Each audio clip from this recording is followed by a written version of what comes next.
teman-teman semua, kita akan membahas WOC TBC pada anak. Namun sebelumnya, kita ulas sedikit yuk, apa itu TBC?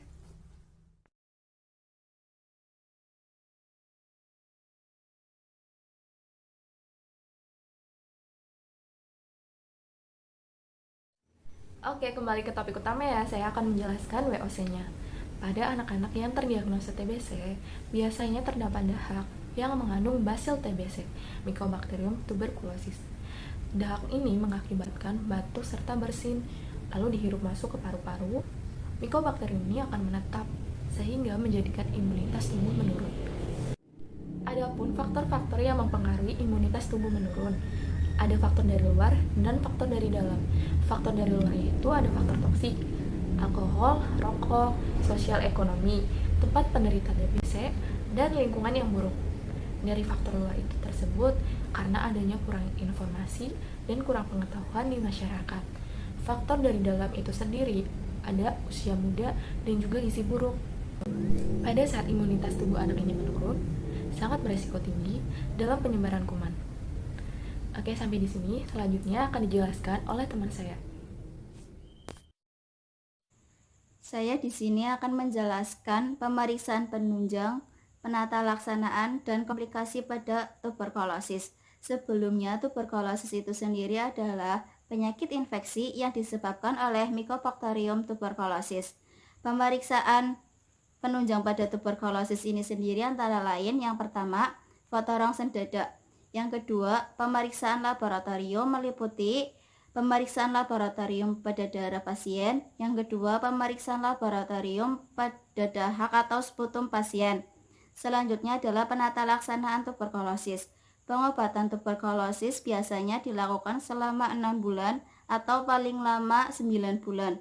Obat-obatan pada tuberkulosis ini sendiri antara lain yang pertama, isoniazid atau INH, yang kedua, ethambutol hidroklorid atau EMB, yang ketiga, rifampicin atau RFP, yang keempat yaitu pyrazinamide atau PZA.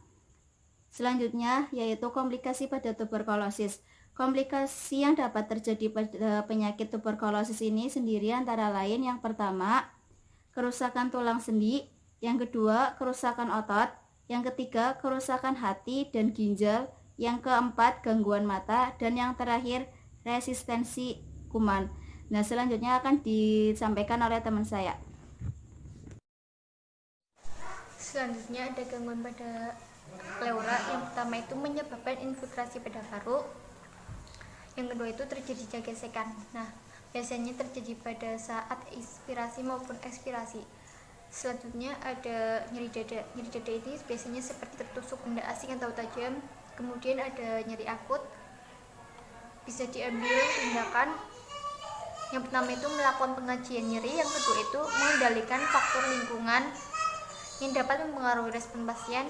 Terus yang ketiga itu mengajarkan teknik non farmakologi. Yang keempat itu mengkolaborasikan bersama tim kesehatan.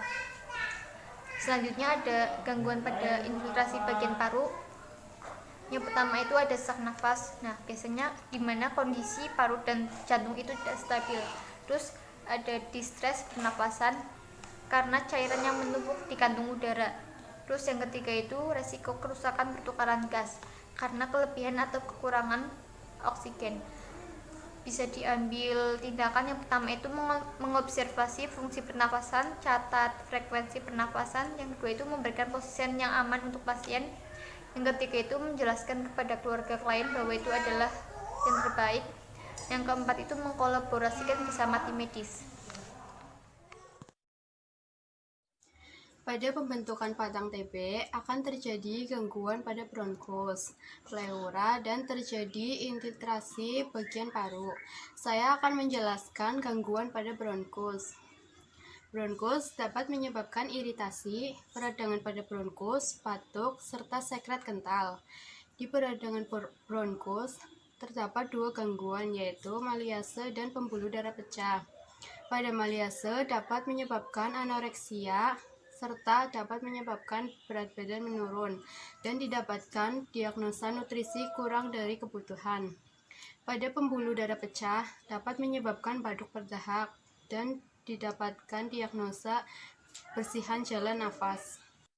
Intervensi dari nutrisi kurang dari kebutuhan yaitu anjurkan pasien untuk memantau kalori dan indeks makanan, misalnya buku harian makanan.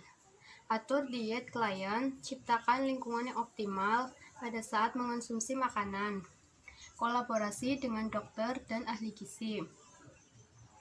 Intervensi dari bersihan jalan nafas yaitu auskultasi paru sebelum dan sesudah klien batuk.